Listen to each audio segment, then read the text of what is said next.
Sí.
Hola, ¿me escuchan?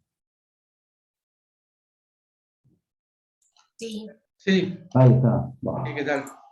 ¿Cómo les va? Buenas noches. Perdón por la demora, chicos, pero tenía inconvenientes con el link que me habían mandado y no podía conectarme. Así que bueno, les agradezco la espera y bueno, vamos a empezar, si les parece. Así hacemos bien rápido. Bueno, esto es concursal Comisión 3, ¿no? Primera pregunta. Sí. Bien, genial. Bueno, les agradezco a todos la paciencia y el hecho, bueno, de que se hayan conectado un viernes a las 8:15 de la noche para querer escuchar un poquito, hablar un poquito de derecho concursal. Bueno, como surge de ahí abajo de mi recuadro, mi nombre es Gabriel Perino. Conmigo van a tener esta y algunas otras charlas a través de Zoom. Y la de hoy va a girar en torno a algunos de los conceptos que ustedes ya vieron estos días que empezaron, que hace poquito que empezaron. Antes que nada, me gustaría aclarar una pauta esencial para esto, para que aprovechemos de la mejor manera, que también por ahí lo suelo decir en las clases que son presenciales, que es más sencillo porque es más dinámico. Yo ahora en este momento estoy hablando y no escucho nada, es muy distinto a la clase presencial donde uno tiene el ruido de ambiente y bueno, uno puede ver mejor las caras y ver las expresiones. Cuando quieran, cuando algo no lo entiendan, cuando les surja una duda por lo que sea, levanten la mano o directamente me interrumpen. Eso siéntanse con la total comodidad y tranquilidad de tratar de aprovechar este encuentro de la mejor manera. Y no duden en preguntar lo que se les ocurra, porque la idea de las clases es eso, no es nada más que uno hable todo el tiempo haciendo un monólogo, sino que ustedes aprovechen para poder preguntar, no tengan vergüenza de preguntar lo que se les ocurre, porque vamos a hacer un pacto, yo no voy a tener vergüenza en decirles si no tengo la respuesta en este momento. Así que en eso quédense tranquilos. El derecho concursal, al igual que todo el derecho en sí, es muy discutible, y en materia de derecho concursal encima es todavía un poco más discutible. Así que bueno, dicho eso, aclarado eso, vamos a hablar un poquitito de los temas, de algunos de los temas, porque la idea de esta clase no es en sí una clase de repaso, porque seguramente el repaso viene después del estudio, y como me ha pasado a mí cuando yo era estudiante de Derecho y tenía que rendir un examen, uno estudia en las últimas semanas, si se quiere, o la última semana, y ahí es cuando viene el repaso. Esta es una clase de complemento, de refuerzo, en donde la idea es tocar algunos de los temas, los que quizás son más trascendentes, o por ahí revisten mayor complejidad, de aquellos temas que vieron durante la semana. Según lo que me dijeron, ustedes vieron la bolilla 1, la 2 y una partecita de la bolilla 5. Bien, de esos temas, lo que vamos a hablar, o que yo propongo hablarles, es sobre, a ver si aparece acá el mouse, sobre un poquito de presupuesto objetivo, algo que tenga que ver por ahí con los fines del concurso, de norma concursal, y después sí pasar al tema central, que es el tema de sujetos concursables. En las clases por ahí presenciales tengo algún PowerPoint. Ahora no tengo un PowerPoint, pero sí lo que vamos a usar es la ley, porque en definitiva eso es el instrumento con el cual ustedes más se van a manejar para estudiar para esta materia. Además de la bibliografía que elijan, lo que más se van a concentrar es en leer la ley. Por eso voy a compartir cada tanto la ley, y el texto de la ley, que la tengo en Word, y vamos a ir agregándole alguna cosita o remarcando alguna otra cosa. En primer lugar, me gustaría saber si todos ya es la primera vez que cursan la materia, o si alguno ya ha tenido la hermosa oportunidad de cursarla. No sé si por el silencio entiendo que todos es la primera vez que la cursan. ¿Es así? Sí. Bien. Bueno, es una materia que tiene una particularidad que la hace diferente quizá al resto de las materias, es que si bien ustedes estudian una ley de concursos y quiebras, que estaría orientada a ser una ley que regula un proceso, como el proceso laboral, como las normas que ustedes encuentran en el Código Procesal Civil y Comercial, o el proceso de familia, tiene muchas normas de fondo que regulan cuestiones de derecho esencial, por ejemplo, la suspensión de intereses, que afectan al derecho de propiedad en este caso. Pero tienen muchas otras reglas que son de corte formal, procesal, como por ejemplo el contenido de la demanda de concurso, o el contenido de la sentencia de apertura, o los informes que tiene que presentar el síndico.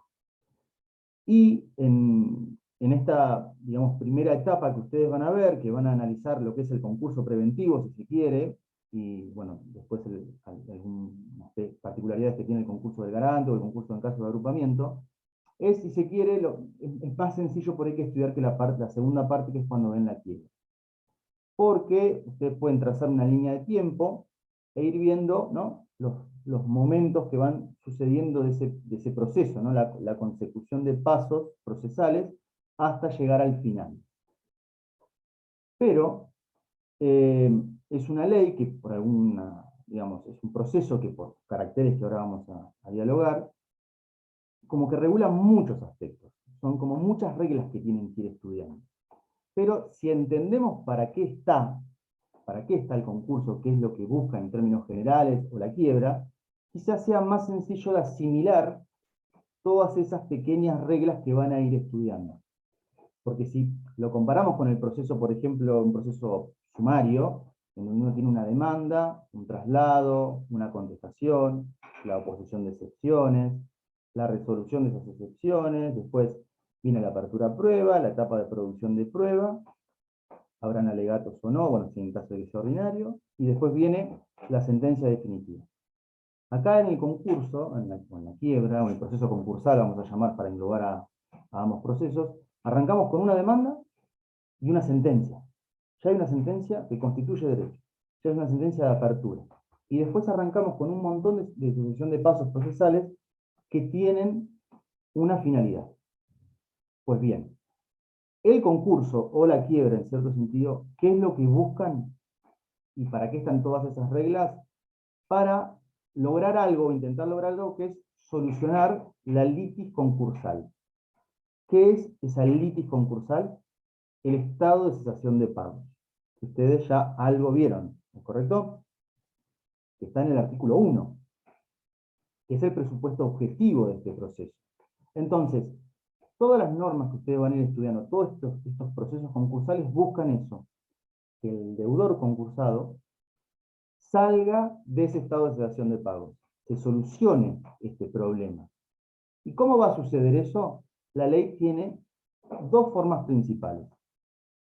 Una es a través de la negociación que va a tener el concursado con determinados acreedores, y otra es a través de la liquidación de determinados bienes y la distribución de ese producido, digamos, del dinero que se obtiene entre determinados acreedores. Se los repito. La ley de concursos contempla procesos concursales que tienen como objeto que el deudor salga de ese estado de cesación de pagos. Y lo busca a través de la negociación, de un contexto de negociación que va a generar entre ese deudor concursado y determinados acreedores. Y ese es en el caso del concurso preventivo, que es lo que van a estudiar ahora en la primera parte. Y en el caso de la quiebra, busca también eso, pero a través de la liquidación de sus bienes y la distribución, el reparto del producido de esa venta de los bienes, que es plata, que son pesos, entre determinados acreedores. ¿Por qué digo determinados acreedores? Porque no todos los acreedores están alcanzados por el concurso preventivo, van a ver afectados sus derechos por el concurso preventivo, como así también no todos los acreedores van a ver afectados sus derechos por la quiebra. Los que van a ver alcanzados sus derechos o afectados sus derechos por el concurso preventivo son los acreedores de causa o título anterior a la presentación de la demanda de concurso. Es decir, el concursado presenta su demanda de concurso y todos los acreedores que tenía, de alguna u otra manera, ven alterados sus derechos. Ya no pueden reclamar sus créditos en la forma en que lo hacían antes. No pueden, en algunos casos, iniciar una acción ante el juez que correspondería, sino que van a tener que utilizar algunos de los mecanismos que establece la ley de concursos, que los van a ir estudiando. Trato de no llenarlos de contenido ahora, porque ustedes después lo van a ir viendo todo esto a lo largo de la materia. Pero lo que quiero que se concentren, por lo menos la idea esencial que quiero que les quede ahora es esa, ¿para qué vamos a estudiar todo esto? ¿Para qué estudiamos este proceso este concurso preventivo y después la quiebra, bueno, está orientado para eso, para dar una solución, una salida a ese estado de cesación de pago, a eso que se llama litis concursal. Y ¿dónde tenemos esa litis concursal? Vamos a ir ahora sí, un poquito, a la ley de concursos. A ver, ¿la están viendo? Díganme, ok, no sé, ahora yo veo nada más que a Emilio y a Yelén. Bien, la tenés ahí a Yelén, perfecto. Bueno, yo se las comparto acá. Fíjense, ley de concursos y quiebras. Ya de por sí, la ley 24.522, que va a ser su amiga durante todo este tiempo. El primer título que nos habla de los principios generales, que sería aplicable tanto al concurso como a la quiebra, como otras soluciones concursales que después vamos a mencionar, pero después la van a estudiar, arranca ya con lo que es la cesación de pago, ¿no? Y dice que el estado de cesación de pago, cualquiera sea su causa, la naturaleza de las obligaciones, es el presupuesto de la apertura de los concursos regulados, es el presupuesto. Entonces, el estado de cesación de pagos no nos brinda una definición específica en esta parte, nos dice que es el presupuesto objetivo. Dice acá, sin perjuicio de lo dispuesto por estos artículos, porque después van a ver que la cesación de pagos no es presupuesto para que todos los sujetos se concursen. Hay otro supuesto, que yo se los menciono ahora, que es el caso, en el caso del concurso de agrupamiento, donde un grupo económico, los integrantes de ese grupo se concursan, no todos tienen que estar en estado de cesación de pagos, o en el caso del concurso de garantes, donde el garante no tiene que estar en estado de cesación de pagos, sí el garantizado. Y si bien son concursos que tramitan en forma separada, son procedimientos separados, tienen normas comunes, como por ejemplo la designación de un mismo síndico, que ya van a ver quién es, que es un órgano ayudante del juez, que interviene en muchas oportunidades, que la ley establece cuáles son. Pero bueno, volviendo un poco al tema este. Cesación de pagos, presupuesto de la apertura de los concursos, no en todos los casos, pero sí en la mayoría. ¿Dónde podemos llegar a tener una aproximación, una definición? Nos tenemos que ir recién al artículo 78. Fíjense, ¿no? El 78, que ya nos está hablando dentro de lo que es la quiebra, nos habla de que el estado de cesación de pagos, ¿cómo puede acreditarse? Y la forma de acreditarlo, de comprobarlo, es a través de lo que se llaman hechos reveladores. Y la ley enumera en el 79 una serie de hechos que lo que hacen es acreditar, digamos, la existencia de estado de cesación de pagos. El reconocimiento puede ser judicial, o, por ejemplo, el que más se da es la mora en el cumplimiento o el incumplimiento en sí. Es decir, una persona, un sujeto pretende que se decrete su concurso preventivo, y lo que hace en su demanda de concurso es decir, bueno, presupuesto objetivo, estado de cesación de pagos, tenía esta cantidad de obligaciones, me iniciaron juicios laborales, la FIP, ARBA me está reclamando los impuestos, debo expensas, debo tarjeta de crédito, lo que se les ocurra, todas esas deudas que tienen, todo ese incumplimiento son hechos reveladores. En el 78, que nos habla de la prueba de la cesación de pagos, dice: el estado de cesación de pagos debe ser demostrado por cualquier hecho que exteriorice que el deudor se encuentra imposibilitado de cumplir regularmente las obligaciones asumidas. Acá esto me interesa. Esta imposibilidad de incumplir regularmente es lo que ustedes van a ver cuando vean la mayoría de las definiciones de estado de cesación de pagos. La imposibilidad de un patrimonio, o sea, es un estado general, porque tiene que abarcar a todo el patrimonio, y permanente, no es algo transitorio, por el cual el deudor, digamos, se ve imposibilitado de cumplir regularmente sus obligaciones. Esto no quiere decir que ya esté incumpliendo. Es difícil pensarlo esto, pero puede ser que esté cumpliendo con sus obligaciones regularmente, pero que ya pueda acreditar que surja un momento en el cual ya no pueda cumplirlas más. Les voy a dar un ejemplo, que se da mucho en las quiebras de los consumidores. Hoy en día se da el fenómeno de que muchas personas humanas, su salario no le alcanza para cubrir sus gastos. Entonces, ¿qué hacen? Van y piden plata en, digamos, estos prestamistas serían, o a veces son, por general son cooperativas o mutuales que prestan plata, y a cambio, ¿qué es lo que hacen?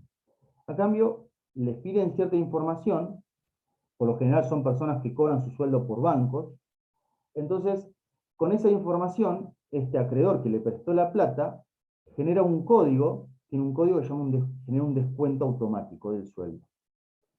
Entonces, esta mutual que le prestó la plata, por ejemplo, lo que hace es, se comunica con el banco, en informática, y con genera ese código de descuento y el banco automáticamente, cuando el salario ingresa a la cuenta bancaria de esta persona, antes de que esta persona pueda cobrar, todos los descuentos empiezan a generarse automáticamente. Entonces, puede pasar que si esta persona pidió muchos créditos, porque empezó a meterse en una rueda en la cual, para poder pagar deudas, pedía más préstamos, y así conseguía, digamos, poder financiarse de esa manera, y cada vez se le arma una torta gigante, que si bien esos códigos de descuento están producidos, llega un momento en el cual el salario que le queda a esta persona es mínimo, que ya prácticamente no le alcanza para satisfacer sus necesidades básicas. Entonces se da la situación de que está cumpliendo, porque estas entidades que le prestaron la plata cobran automáticamente. Pero ¿qué pasa? Esta persona dice, yo no puedo continuar así. Estoy cumpliendo, pero no puedo comprarme comida, no puedo comprarme vestimenta, no puedo pagar el colegio, y así todas necesidades que sí o sí tiene que cubrirlas de alguna manera. Entonces, no estaría en algún incumplimiento actual, pero sí su patrimonio está imposibilitado de cumplir regularmente, porque eventualmente ya no va a poder seguir cumpliendo de esa manera. ¿Entienden el concepto? Lo que estoy tratando de explicar es que la imposibilidad de cumplir regularmente las obligaciones, que es esta definición de estado de cesación de pagos, no necesariamente implica que sea incumplimiento actual. Sin perjuicio de lo cual, como les decía recién, uno de los hechos reveladores es la mora en el cumplimiento de la obligación. Bien. Otros hechos reveladores es la clausura de la sede de la administración del establecimiento. Bueno, estos son más complicados, que tenga que salir a vender a un precio vil. Esto más que nada se da en los casos de los pedidos de quiebra hechos por los acreedores.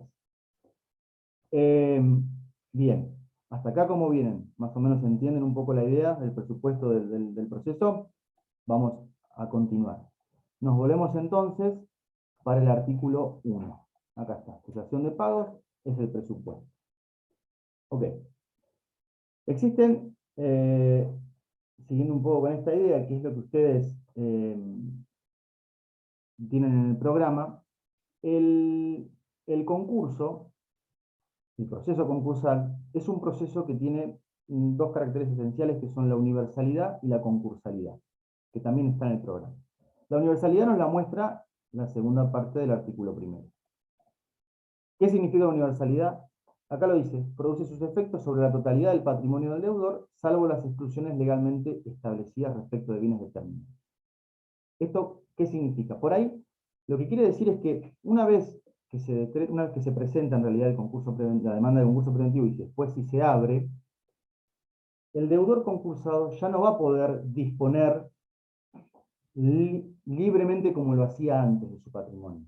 Como está en estado de cesación de pagos, y el objetivo es dar las condiciones para que a través de la negociación pueda lograr un acuerdo con determinados acreedores, entonces va a encontrar limitaciones en la administración de su patrimonio. Después ustedes van a ver bien cuáles son esas limitaciones. Esto es lo que se llama desapoderamiento. Ustedes lo ven en el artículo 15 y 16, 17 en el caso del concurso preventivo, y lo ven en el artículo 106, 107, 108, bueno, 109, 110 en el caso de la quiebra. En el concurso preventivo el desapoderamiento se llama desapoderamiento atenuado, porque puede continuar administrando su patrimonio, pero lo va a hacer se dice bajo la vigilancia del síndico. Esto quiere decir que está controlado por este órgano que yo les decía, que es el ayudante del juez en el concurso. En el caso de la quiebra, ese desapoderamiento es pleno, porque el síndico lo va a sustituir y va a pasar a administrar ese patrimonio alcanzado por el desapoderamiento. Pero la realidad es que el concurso, para poder lograr esta finalidad, de poder lograr un acuerdo, o de liquidar los bienes para poder repartir el dinero entre los acreedores, que es lo que yo le decía que era el motivo por el cual, digamos, lo que buscaba el concurso, la quiebra, todo el patrimonio del deudor va a estar alcanzado en principio, salvo determinadas excepciones que ustedes más que nada lo ven en la quiebra, no voy a indagar un poco más al respecto, que tiene que ver con los bienes excluidos, se llaman bienes excluidos del desapoderamiento. Pero la universalidad es eso. ¿Y por qué es así? Por el motivo por el cual yo les explicaba recién. Si vamos a tratar de salir del estado de asociación de pagos, es porque el deudor no supo administrar su patrimonio de una manera adecuada. Si no, no hubiese llegado al estado de asociación de pagos. Entonces, ¿qué es lo que se hace? Se lo controla, todo su patrimonio. Del otro lado del principio de universalidad, existe otro que se llama concursalidad. Y lo encontramos en otro artículo muy, muy lejos de allá. Vamos a buscarlo, perdón, vamos a buscarlo, que es el artículo 125. Fíjense, me voy hasta el 125, que está hablando de efectos generales de la quiebra. El titular de esta materia, el doctor Garauso, dice que este artículo, este primer párrafo, tendría que estar inclusive incluido, vamos a copiarlo, y nos lo vamos a llevar al artículo 1. Tendría que estar acá, porque también sería una suerte de principio general. Que de hecho, fíjense que el epígrafe dice principio general. ¿Y qué nos está diciendo? Nos dice, declarada la quiebra, piensen en presentado el concurso preventivo, todos los acreedores quedan sometidos a las disposiciones de esta ley y solo pueden ejercer sus derechos, acá imagínense sobre el patrimonio, en la forma prevista en la misma. ¿Cómo se lee esto? Del otro lado de estas limitaciones que encuentra el concursado para poder administrar su patrimonio, tiene que venir una limitación a los derechos de los acreedores. Porque tenemos que, la ley, el razonamiento de la ley es, hay que brindar las condiciones necesarias para que el concursado pueda llegar a un acuerdo. Entonces, ¿cuál es esta forma? Hay que limitar los derechos de los acreedores. Si los acreedores ya no van a poder, por ejemplo, si tiene un cheque o un pagaré, no va a poder continuar o iniciar el juicio ejecutando ese cheque o ese pagaré ante el juez natural. Va a tener que ejercitar su derecho en la forma prevista en la ley, que es presentando el pedido verificatorio. Los intereses, por ejemplo, de las deudas que se venían devengando, se van a ver suspendidos. Un acreedor hipotecario va a tener su ejecución hipotecaria se va a ver suspendida, va a tener que presentar su pedido de verificación y después va a poder continuarlo. Y así van a haber un montón de supuestos, que ustedes lo van a ver más adelante a medida que vayan avanzando en el estudio de la materia, pero que tienen que ver con esta idea de la concursalidad. Limita los derechos de los acreedores. Tenemos una cara que es la universalidad y otra cara que es la concursalidad. Hasta acá, esto que tiene que ver con el presupuesto objetivo, ya sabemos que tenemos un proceso concursal, llámese concurso preventivo o quiebra, orientado a salir aquel que salga de esta liti concursal, de este estado de asociación de pagos, que es a su vez el presupuesto. De la mano de esto viene el tema de la concursalidad y la universalidad, y después, sí, ya podemos empezar a indagar quizá en el tema por ahí central de esta clase de refuerzo, que tiene que ver con los sujetos comprendidos. Hasta acá, vamos a dejar de compartir, quiero verlos a todos. ¿Tienen alguna duda? ¿Quieren hacerme alguna pregunta al respecto? ¿No? ¿Seguimos así? ¿Sirve ir así? Hablando así. Bueno, ustedes cualquier cosa me preguntan. Vamos a seguir con la ley, con nuestra querida amiga la ley de concursos. Vamos a compartirla de vuelta y vamos a seguir acá. Bien. Artículo 2 nos habla del presupuesto subjetivo, es decir, ¿quiénes pueden solicitar la formación de su concurso preventivo? Y el artículo nos dice que pueden ser declaradas en concurso preventivo, en concurso, dice acá, concurso ya se me dice quiebra o concurso preventivo, esto es principio general, esto es aplicable también para la quiebra.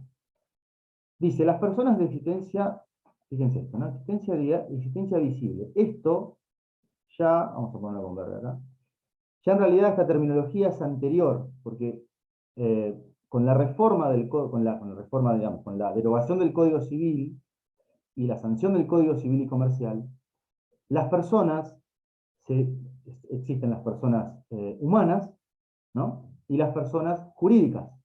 Y dentro de las personas jurídicas, la clasificación están las personas jurídicas privadas y las personas jurídicas públicas.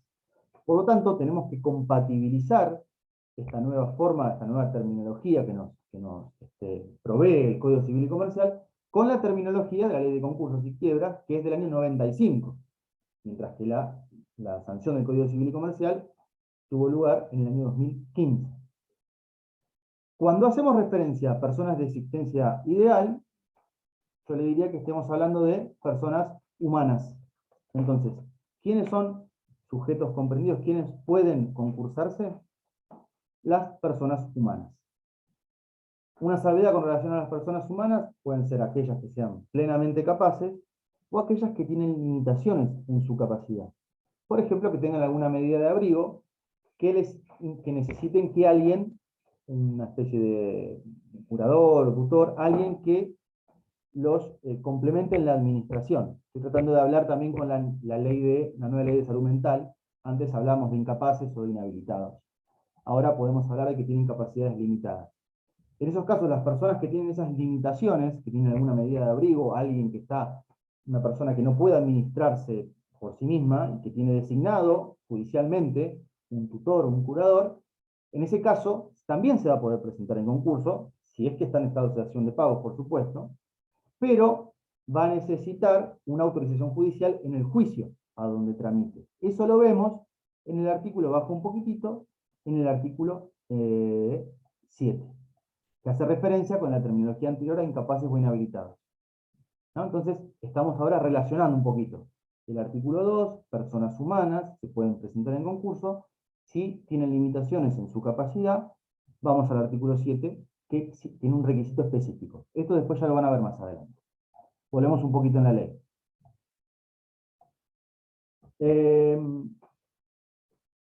Dice también acá, las personas, seguimos con la terminología anterior, dice existencia ideal de carácter privado. Vamos a ponerle un celeste. Estas son las personas jurídicas privadas. Las personas jurídicas privadas pueden concursarse también. Ya vamos a ver, después vamos a entrar a indagar cuáles son, como les voy a mencionar un poco cuáles son casos de personas jurídicas privadas. Y también dice aquellas sociedades en las que el Estado nacional, provincial o municipal sea parte, cualquiera sea su participación. Hasta acá estamos hablando de personas. Después vamos a dar ejemplos de personas jurídicas de carácter privado y también de personas jurídicas de carácter privado también, en las que la sociedad, en las que el Estado sea parte, está hablando de sociedades, en las que el Estado nacional, municipal o provincial sea parte. Por lo tanto, acá, quienes quedan excluidas son las personas jurídicas públicas, los estados, la Iglesia Católica, son supuestos en el caso de personas públicas que no podrían solicitar su concursamiento preventivo. A ver, un poquito más. Tengo acá el machete. Bien. Ahora fíjense, acá hay hay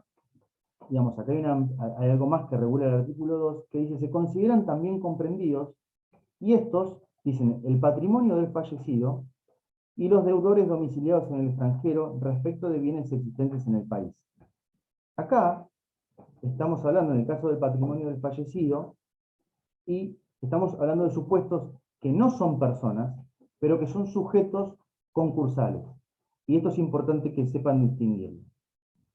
Por eso la ley habla muy claramente de sujetos y no de personas.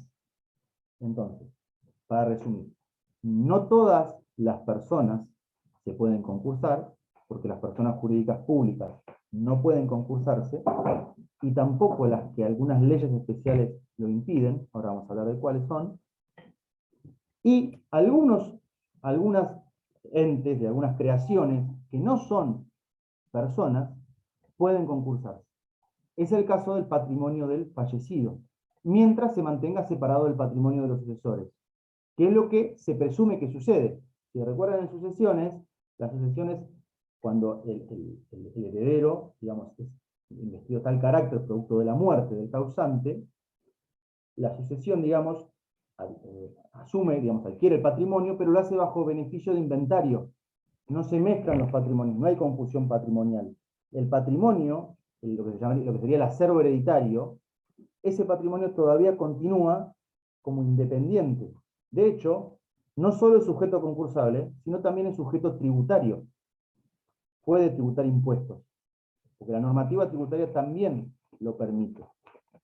Y en el caso concursal, en el caso de concurso y criado, también se podría solicitar su concurso preventivo o ser declarado en quiebra. O también se puede dar el supuesto de que una persona humana solicite su concurso preventivo, se le declara el concurso preventivo, y en el transcurso, en el devenir de ese concursamiento, se muera. En ese caso, su patrimonio continúa concursado. Ahora, ¿qué es lo que va a pasar procesalmente? Los sucesores van a ser llamados a que vengan a representar a ese patrimonio, debiendo, dice la ley, unificar personería. Eso lo encontramos en el artículo 105. El artículo 105 está previsto para la quiebra, pero la solución se utiliza también para el concurso preventivo. Volviendo un poquito, tenemos sujetos concursables, que estarían las personas jurídicas privadas, las personas humanas, no las personas jurídicas públicas, pero sí otras creaciones de la ley, como en el caso del patrimonio del fallecido, y en el caso de los deudores domiciliados en el extranjero, respecto de bienes existentes en el país. Esto también es un supuesto que permite. Es en el caso de, por ejemplo, sociedades que no tienen domicilio acá, que tienen domicilio afuera, pero han podido adquirir bienes acá. Y acá también puede ser que se hayan endeudado, y se puede decretar su concursamiento exclusivamente respecto de ese bien, es decir, el patrimonio, con relación a las deudas vinculadas con ese bien. Luego la ley nos dice quiénes no pueden declararse en concurso. No se les puede declarar la quiebra, no se puede declarar su concurso preventivo. Y hace referencia a 3 leyes. Una de esas leyes está derogada, y la otra dice lo contrario, porque en el año 2001 estableció, que es el caso de la ley 321, que es la ley que habla de las entidades las mutuales. En el año 95, cuando fue sancionada esta ley, este artículo nunca fue modificado con las sucesivas modificaciones de la ley de concursos, la ley decía, las mutuales no pueden concursarse preventivamente, no pueden ser declaradas en quiebra. Pero en el 2001, el artículo 54 de la ley 2321, que regula a las mutuales, dice que se aplica la ley de concursos. Por lo tanto, si bien acá tenemos que la ley que las mutuales no serían sujetos concursables, tenemos que tacharlo esto, porque el artículo 54 de esa ley dice que sí, que pueden ser declaradas en concurso o en quiebra. Después, tenemos el caso de la ley, en la 20091,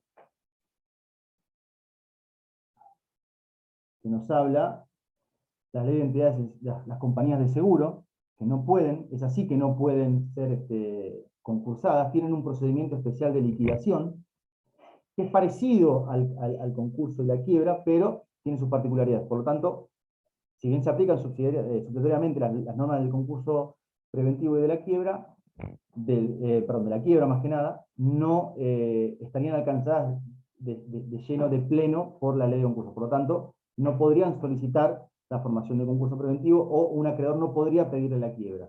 Habría que acudir a la misma ley que establece un mecanismo específico. Y la ley 24241 es una ley que para algunos, que seguramente se van a acordar, es la ley que regulaba las AFJP. ¿Se acuerdan de las AFJP hasta en los 90? Se administraban los fondos, las pensiones, las jubilaciones privadas, vendrían a ser. Bueno, después hubo una modificación, y todo lo que tenga que ver con las jubilaciones y pensiones lo absorbe, digamos, el Estado, diferentes organismos, y las AFJP se derogó la ley de AFJP. Por lo tanto, pero sí en ese momento, en el año 95, cuando fue sancionada la ley, estaban vigentes, pero la ley decía que no podían ser concursadas ni quebradas. Hay otras legislaciones, porque el mismo artículo dice, así como las que sean excluidas por leyes especiales, como es el caso de las entidades, de las entidades bancarias. los bancos tampoco pueden solicitar su formación de concurso preventivo o su quiebra. Tienen un proceso específico de liquidación. Ese como para darles un ejemplo. Entonces, recalculando un poquito, volviendo un poquito al tema de quienes pueden ser declarados. Cuando hace referencia a las personas de existencia visible, lean personas humanas.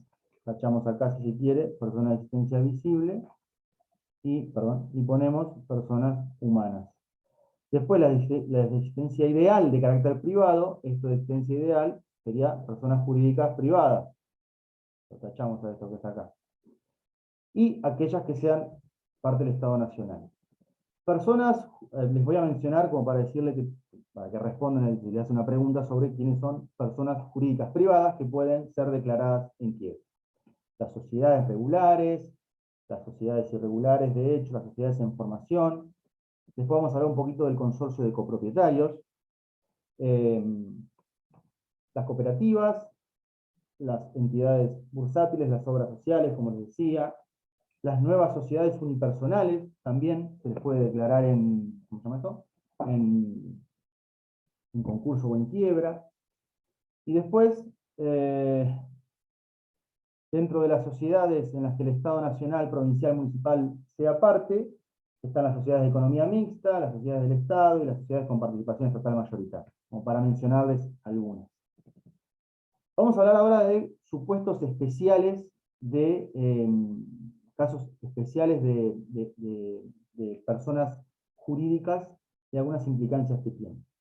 Como es el caso del consorcio de copropietarios. Porque ¿cuál es el tema acá? Antes de la sanción del Código Civil y Comercial, se discutía el tema de si el consorcio de copropietarios tenía o no personalidad jurídica.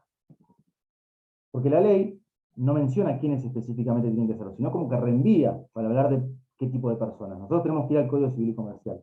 Y el Código Civil y Comercial nos dice, dentro de la enumeración, en el artículo 148, inciso H, cuando habla de personas jurídicas, dice que el consorcio de copropietarios es una persona jurídica. La cuestión gira en torno a que no se puede definir bien cuál es el patrimonio que compone al consorcio de copropietarios. Porque, por ejemplo, podría ser el crédito por expensas, pero podría ser que haya adquirido alguno de las unidades funcionales o que tenga algún inmueble, pero después las unidades funcionales son de propiedad exclusiva de los copropietarios y las partes comunes también lo son propiedad común de los copropietarios. Entonces se hace medio difícil que a lo largo del concurso preventivo se pueda hablar de una garantía de cumplimiento del acuerdo si los consorcistas, por ejemplo, empiezan a cumplir, o si cumplen, y sin embargo igual sigue teniendo deudas el consorcio, y más aún en el caso de quiebra, en donde ¿qué es lo que habría para liquidar? Si no hay créditos por expensas, o si no tiene bienes. Entonces se discute mucho la viabilidad del consorcio de copropietarios como sujeto concursable. Sin perjuicio de lo cual, la ley, el Código Civil y Comercial de la Nación, establece que es una persona jurídica, y por aplicación del artículo 2, es un sujeto concursable por ser persona jurídica privada. Después hay una cuestión vinculada con el fideicomiso. Porque el fideicomiso, antes de la sanción del Código Civil y Comercial, que lo regula, tenía en su ley especial previsto una especie de liquidación privada. En cambio, el Código Civil y Comercial ahora establece, en el artículo 1687, dice como que se va a poder ser liquidable y se va a tener que promover su liquidación ante un juez, o sea que ya se hace judicialmente la liquidación del fideicomiso, de ese patrimonio de afectación, porque en definitiva el fideicomiso es un patrimonio afectado a un fin, bueno, ese patrimonio que puede adquirir derechos y puede contraer obligaciones, puede caer en estado de situación de pago. Entonces, en ese caso, el procedimiento, si bien no sería, porque no es una persona jurídica, un sujeto concursable, el Código Civil y Comercial lo establece como que el juez ante el cual se promueve esa liquidación de ese patrimonio va a poder aplicar las normas de los concursos y las quiebras. Lo cual permitiría, el juez tendría que definir cuáles normas se aplicarían y cuáles no, hacer una especie de proceso concursal, si se quiere. Estamos hablando de casos especiales de sujetos o personas que podría aplicárseles normas del concurso. Hasta acá, vamos a dejar de compartir un poquito. A ver, está. Bien, ¿cómo venimos hasta acá? Bien, Bien, profe. Yo le hago una pregunta. sí.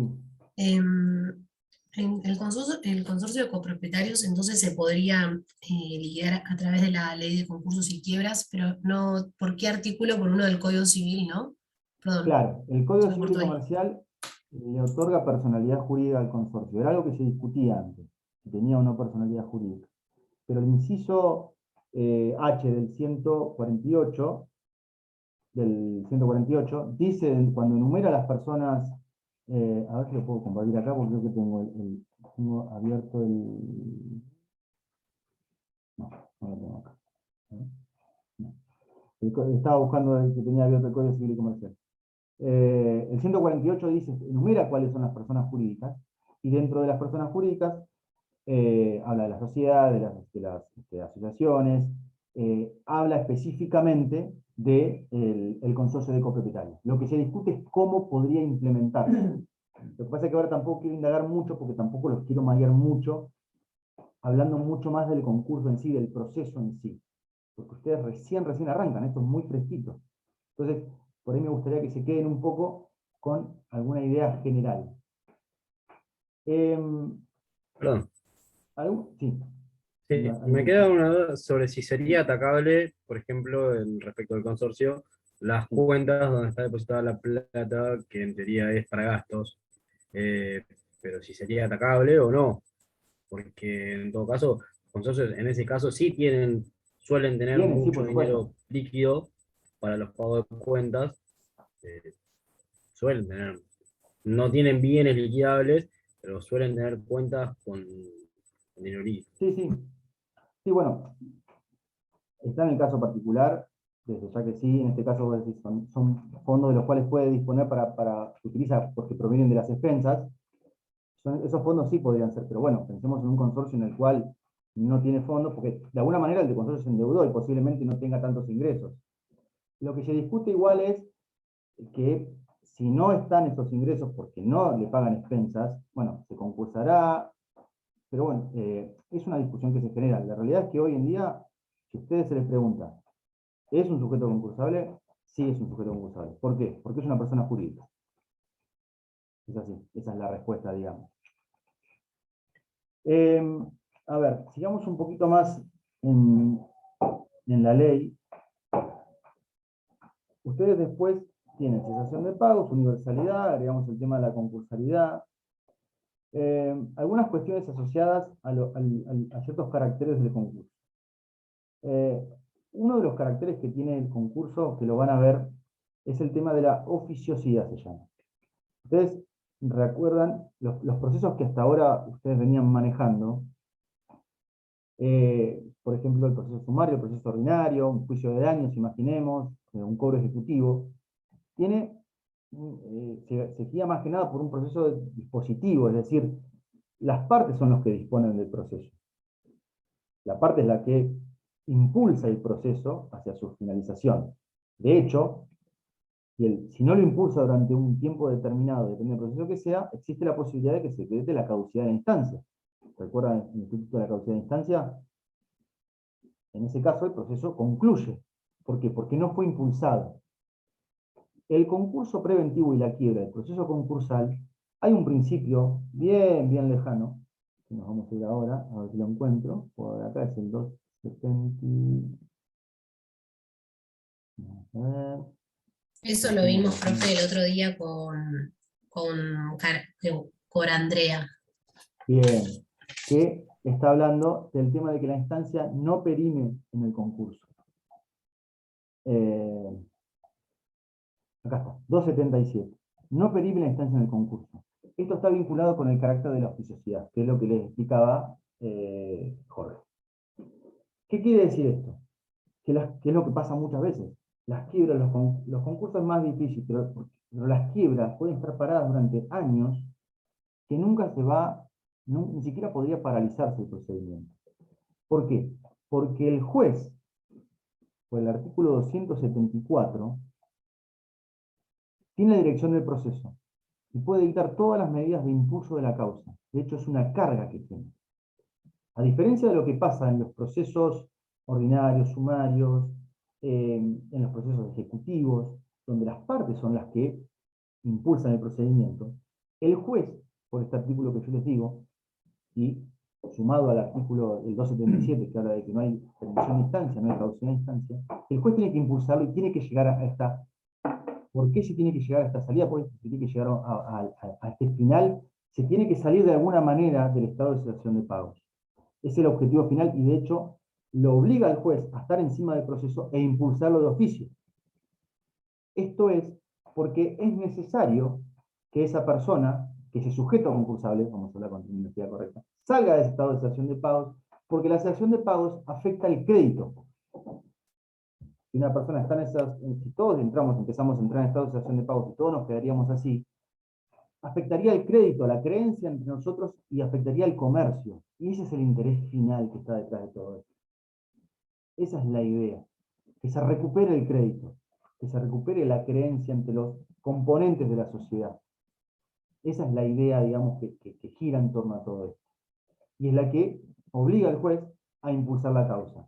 No solo por este artículo 274, sino, por ejemplo, si nos vamos al 217, que habla en la quiebra, fíjense, en la quiebra yo les decía que la forma de salir del estado de situación de pagos era a través de la liquidación. Bueno, hay diferentes formas de liquidar estos bienes. Pero acá, supuestamente, esta liquidación tendría que realizarse en el caso de quiebra en 4 meses, que puede ser prorrogable. 4 meses. Las quiebras duran en la práctica mucho tiempo más. Pero la intención del legislador es que dure nada más que 4 meses la etapa de liquidación. Después podrá durar más el reparto de esa plata y demás. Pero por lo menos la liquidación tiene que durar 4 meses o puede ser prorrogable por un plazo limitado, de 90 días. Pero acá hay una sanción. El incumplimiento de los plazos puede generar, respecto del juez, dice, puede ser considerado mal desempeño del cargo. Esto es otro caso de oficiosidad. Lo obliga al juez a estar encima, si es una quiebra, a estar encima y controlarlo y pedirle al síndico impulsar el proceso. Digo el síndico porque el artículo 203 es el que habla de que el síndico hace la realización, hace la venta. Después vamos a ver quién es el síndico, lo van a ver ustedes más adelante. Eso es la oficiosidad. Otro de los caracteres que tiene el concurso es la publicidad. Y la publicidad, tenemos varias formas de que se publiciten las medidas, lo que pasa en el concurso. Una de las formas es la publicación de edictos. La publicación de edictos la encontramos en el artículo 27. Vamos para allá. Publicación de edictos. El 27 y el 28 hablan del contenido. Por ejemplo, la sentencia de apertura de la quiebra y la sentencia de apertura del concurso preventivo se hacen saber a través de edictos. ¿Por qué? Porque los acreedores, que por el principio de concursalidad que veíamos recién, veían afectados sus derechos, los pretensos acreedores, tienen que tener determinada información, tienen que saber que su deudor tiene una declaración de concurso preventivo, tiene un concurso preventivo o tiene una quiebra. ¿Por qué? Porque como yo les decía, ya no van a poder, en muchos casos, ir y reclamar ante el juez natural, sino que van a tener que utilizar alguna de las formas previstas por la ley. ¿Cuál es la más común? La verificación de crédito, que ya van a ver qué es. Entonces, esa información es decir, ¿dónde tramita el concurso? Primero que el hecho de que se ha declarado el concurso preventivo, o la quiebra. ¿Dónde tramita eso? ¿En qué juzgado? ¿Quién es el síndico? Ese pedido de verificación que yo les decía, hay que presentarlo ante el síndico. ¿Cuál es el domicilio? ¿Qué límite hay? ¿Qué plazo límite hay para poder presentar esos pedidos de verificación? Toda esa información va a estar en el edicto. Es la que nos dice el artículo 28. Y después también nos dicen qué tipo de, digamos, medios hay que publicitarlo. más que nada diario de mayor circulación y boletín oficial. Supongamos que el concursado sea una empresa muy grande que tiene establecimientos en otra ciudad, en otro lugar, se publicarán en los diarios de mayor circulación de esos lugares. Porque posiblemente si tiene establecimientos en otro lugar, también tenga acreedores en ese lugar. Hay otras formas de publicitar, digamos, el concurso, el concurso, y eso lo encontramos en el artículo 13, que nos habla de la sentencia de apertura, y nos sale en la última parte, que es la comunicación de la audiencia informativa. Acá esto es con una de las últimas reformas, habla de medios visibles para los trabajadores. Bueno, esas son el edicto. No todo lo que sucede en el concurso se publicita a través de edictos, sino esto que yo les comentaba recién. El principio, de hecho, por el cual las diferentes resoluciones que ustedes van a ir viendo en un concurso, el principio es que se notifican por nota. Ustedes recuerdan la notificación por nota, tácita, Ministerio de la Ley, y la notificación por cédula. ¿Recuerdan eso de los otros procedimientos que han estudiado? Bueno, el 135 del Código Procesal Civil y Comercial nos habla de cuáles resoluciones en un proceso de conocimiento tienen que notificarse por cédula. Bueno, si bien la cédula hoy en día, por las modificaciones tecnológicas y los avances tecnológicos, se está usando cada vez menos, sino que se habla de despacho autonotificable. Por ahí los que hacen procuración o han visto expedientes están un poquito más empapados en el tema. Hoy en día un despacho directamente se le carga el domicilio electrónico de las partes y ese despacho se notifica en el domicilio electrónico de su parte, ya no hay que hacer una cédula que la notifique. Igual el principio de notificación por nota sigue existiendo. ¿Recuerdan? La notificación por nota tiene lugar los martes y los viernes o el día siguiente hábil. Bueno, ese es el principio general que establece la ley de concurso.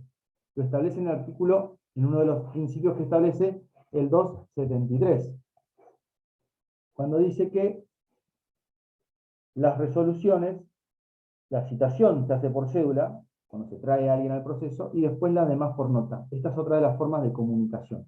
El principio es la nota, la citación por cédula, la resolución de apertura y algunas otras más por edictos. Esto es un poco lo que es el tema de la publicidad del concurso. Ya hablamos de publicidad, ya hablamos de oficiosidad. Después hablamos un poquito de lo que es la unidad, si quieren, o la unicidad. ¿Esto qué quiere decir? Son cuestiones que ustedes después van a ver en cualquier libro de doctrina. Capaz que se llaman de otra manera, pero esto es muy general, esto es muy bolilla 1. La bolilla 1 es muy tediosa en cierto punto, pero quiero por lo menos explicarles por qué están estos caracteres. El tema de la unicidad, es decir, solamente puede haber un solo concurso preventivo a la vez. Un solo concurso preventivo a la vez por sujeto concursable. Es decir, un sujeto concursable puede tener muchos juicios, puede demandar infinita cantidad de veces, puede tener muchos procesos, puede tener procesos laborales, puede tener procesos de daños y perjuicios, ejecuciones, pero solamente va a poder tener un concurso preventivo a la vez. Si después ese concurso preventivo por alguna razón concluye, podrá después abrir otro. Pero únicamente puede tener uno solo. Eso se llama unicidad. ¿Y eso por qué es así? Por esto que yo les digo de la universalidad. La universalidad obliga a la unicidad. Si todo el patrimonio está alcanzado de una u otra manera por el concurso preventivo, entonces no podría haber otro, porque no va a poder tener ese patrimonio para afectar. ¿Se entiende? Ese es el fundamento. La unicidad viene de la mano de la universalidad. Entonces, ¿qué es lo que sucede? Porque el concursado preventivamente, mientras tramita su concurso, tiene, como yo les decía recién, lo que se llama el desapoderamiento atenuado. Es decir, va a poder continuar administrando su patrimonio, pero tiene ciertas limitaciones. Por ejemplo, no va a poder vender inmuebles o bienes muebles registrables sin la autorización del juez. Va a poder hacer actos de mero trámite, no todo va a tener que pedir autorización, pero cualquier acto que altere la situación de los acreedores va a necesitar sí o sí una autorización. Esto es, como yo les decía recién, a los fines de poder lograr, ¿no?, que se den del contexto para para que el acreedor pueda llegar a un acuerdo. Perdón, para que el deudor pueda llegar a un acuerdo con sus acreedores. Si se le permitiera al deudor desprenderse, vender todo su patrimonio y quedarse sin patrimonio, ¿qué garantía va a tener de cumplimiento del acuerdo al que supuestamente va a llegar? Los acreedores, ¿qué van a estar de acuerdo con ese acuerdo? ¿Van a prestar su conformidad si ven que ese concursado dilapida sus bienes? Porque en el caso de incumplimiento, ¿cómo van a poder reclamarlo? ¿Sobre qué base si no hay patrimonio? Esa es la idea del desapoderamiento atenuado. La cuestión es que, de la mano de este desapoderamiento que yo les decía, de la mano de estas limitaciones, como abarca todo su patrimonio, entonces no puede haber más de un concurso preventivo tramitando a la vez. Ahora, ese concursado preventivamente, como continúa su vida, puede contraer nuevas obligaciones. Siempre que no altere su patrimonio. Por ejemplo, para pedir un crédito hipotecario, que va a estar grabado, va a necesitar una autorización. Pero puede contratar una nueva tarjeta de crédito, por ejemplo.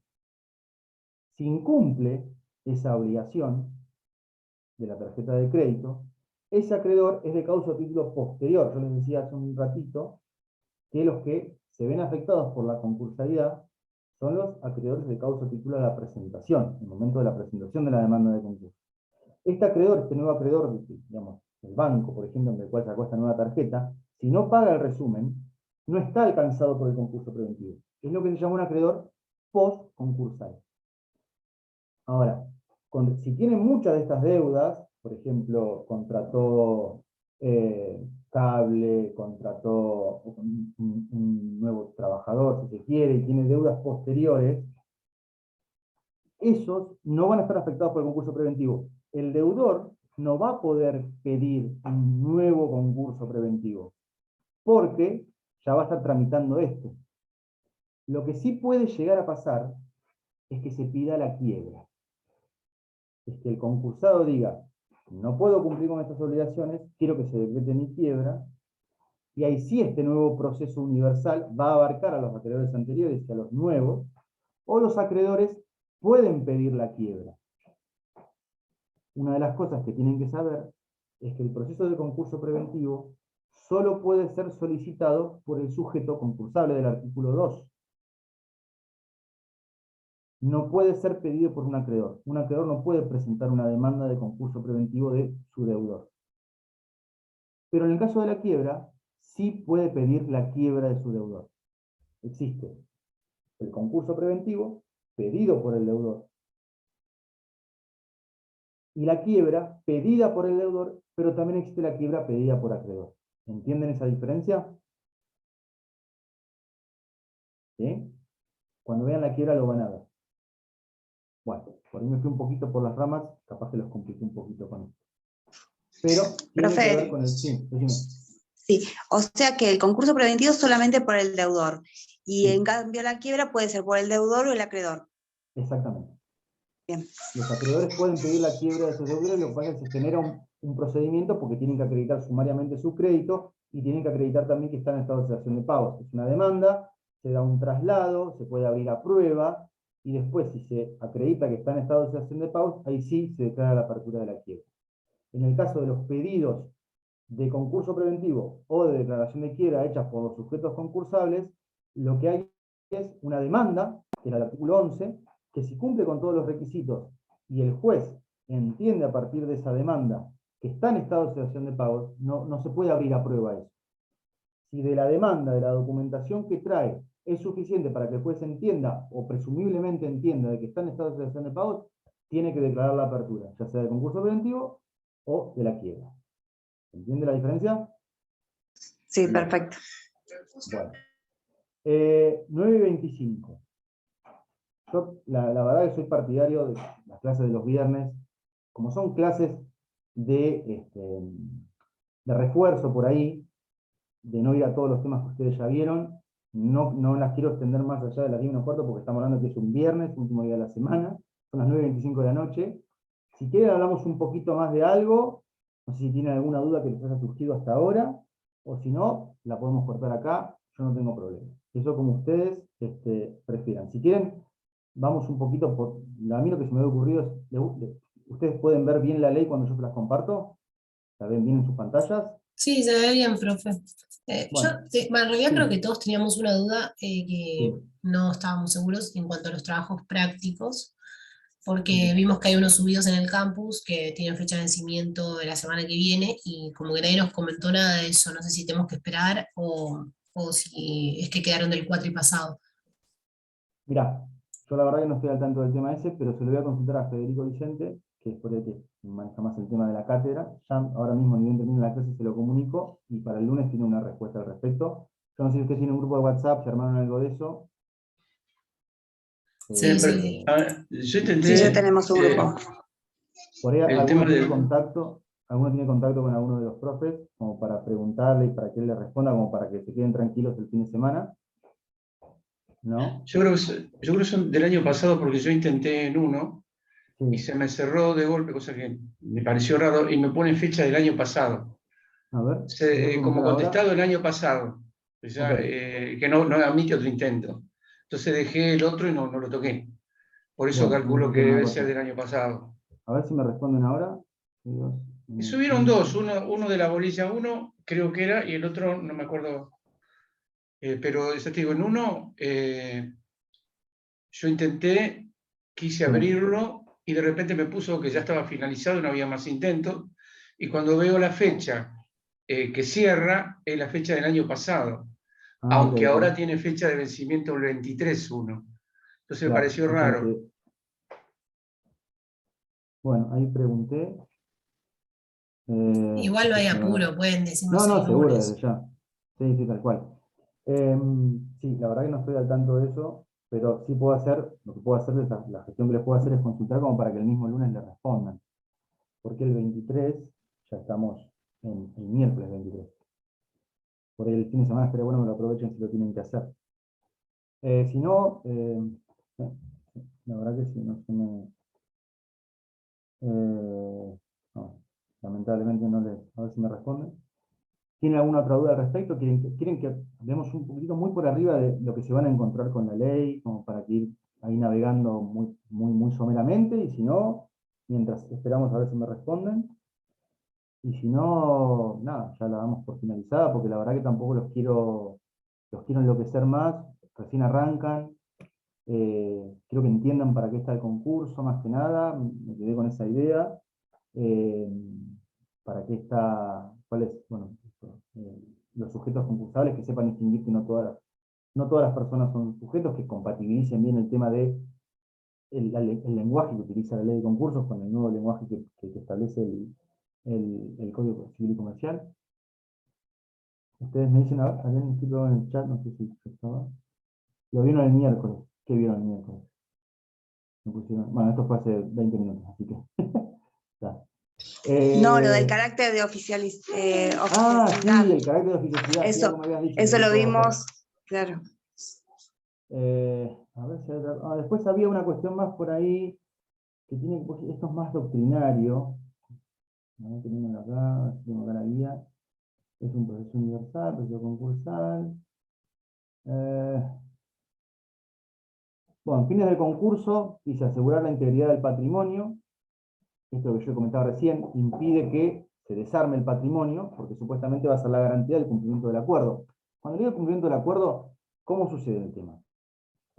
Básicamente lo van a ver más adelante, ¿no? Pero se presenta la demanda de concurso, se abre el concurso preventivo, ahí dentro del contenido que ustedes lo van a ver, fijan ¿un plazo para qué? Para quienes son acreedores que antes podían ir por los otros canales, ¿no? Presentando demandas de juicio ejecutivo, demanda de daños, eh, demanda de incumplimiento contractual, tengan que presentar ante el síndico el pedido de verificación de crédito. Una vez que se termina ese plazo, este síndico, que es un contador, que ya van a ver quién es, presenta un informe y emite una opinión y dice, estos acreditaron, o sea, indicaron bien su causa, me parece que yo considero que son acreedores y estos no. Y después el juez dice, quiénes son acreedores, los declara, y quiénes no lo son.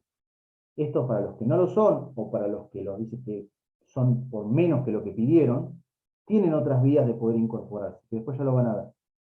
Bien, una vez que tenemos esa sentencia que dice quiénes son y por cuánto, el deudor concursado ya sabe con quién tiene que negociar.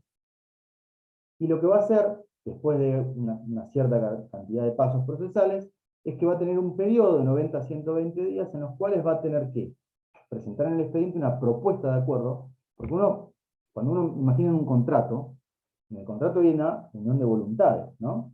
Las dos partes vienen y pactan las siguientes cosas. Bueno, el acuerdo es un nuevo contrato, en el cual primero hay una propuesta y después hay adiciones, ¿no? Como que se llaman conformidades, que va a ir presentando el concursado en el expediente a medida que las vaya consiguiendo, dentro de esta ventanita de 90 a 121. Si esas conformidades suman una mayoría determinada de cantidad de conformidades y una mayoría de capital, sobre el capital total, esto ya después lo van a ver, se declara la existencia del acuerdo y después, si esa declaración no se impugna, se homologa el acuerdo. Y para estos acreedores que prestaron las conformidades, y les voy a indagar un poquitito más, para otros que no participaron, pero que tienen el mismo tipo de créditos que los alcanzados, mismo carácter de créditos, que son los créditos criptografarios, lo voy a dejar, no quiero decir mucho más, el deudor concursado no debe más lo que debía antes de que inició la demanda de concurso, sino que ahora debe lo que debe en el acuerdo. ¿Entiende eso? Ese acuerdo del cual consiguió las conformidades. Y después hay una etapa de cumplimiento del acuerdo, en donde, en función de lo que dice el acuerdo, que por lo general dice que se va a pagar un porcentaje de lo que se debía, de lo que está reconocido en la sentencia, que después dijo que sí, en tantas cuotas. Y bueno, va a ir pagando, va a ir acreditando el depósito o presentando cartas de pago, y cuando llega a cumplir ese acuerdo, ahí finaliza el concurso preventivo, con esa declaración de cumplimiento del acuerdo. Ya cuando consiguió la homologación del acuerdo, ya se puede decir que salió del estado de cesación de pago. Eso es muy, muy por arriba de lo que ustedes van a ver en el concurso preventivo. ¿Les quedó más o menos la idea general? Después lo van a ver que tiene un montón de otras cuestiones que tienen que ver con los informes que presenta el síndico, los efectos que se producen por la presentación de un concurso, por la apertura del concurso, los efectos que se producen por la publicación de dictos, las posibilidades que tiene el concursado de desistir de ese proceso, son todas cuestiones accesorias que las van a ir viendo a medida que van leyendo la materia. La mejor manera de estudiar esta materia es con la ley, ¿no? Bien, con la ley, con algún libro de doctrina, con lo que más o menos van viendo en las clases, y una forma, digamos, de hacerlo es con una línea de tiempo. En el concurso preventivo, por lo general, ustedes lo van a ver cuando vayan ahí a impresiones, hay líneas de tiempo, ¿no? Arrancan, porque es mucho más palpable que en la segunda parte, es mucho más fácil de estudiar. Arrancan por la demanda de concurso, artículo 11, después lo van vinculando con todos otros aspectos, y después pasan a la sentencia de apertura, sorteo del síndico, publicación de dictos, presentación de pedido de verificación y todo eso, y van ubicando todas las cosas que van viendo en la línea. Y después, bueno, por supuesto que no les conviene estudiar del 1 al 77, no es el consejo que les doy, sino que traten de ir ubicando, como yo, fíjense que después fui un poco moviéndome en la ley, ¿no? Eso también lo van a ir viendo. Federico no me responde, así que lamentablemente no les puedo dar una respuesta. No sé si por ahí, bueno, si el lunes les alcanza con tener una respuesta, no sé, yo me comprometo a eso, a preguntar para que el lunes tengan una respuesta. ¿Tienen alguna duda más al respecto? ¿Algo que quieran preguntar? ¿No? Bueno, ¿les sirvió la mecánica así de, digamos, hablar de esta manera? De ver la ley, más que nada. Yo para ir tomando nota, para corregir algo para la próxima vez que nos veamos. No quise indagar mucho, no les quise quemar la cabeza porque es la primera semana, tuvieron 3 clases nada más. Cualquier sugerencia que tengan que hacer, bienvenida sea. Gracias, profe. Bueno, chicos, gracias a ustedes. Gracias. 25 viernes, buen fin de semana. Y bueno, nos vemos la próxima. Gracias. Gracias. Hasta el viernes. Chao. Gracias.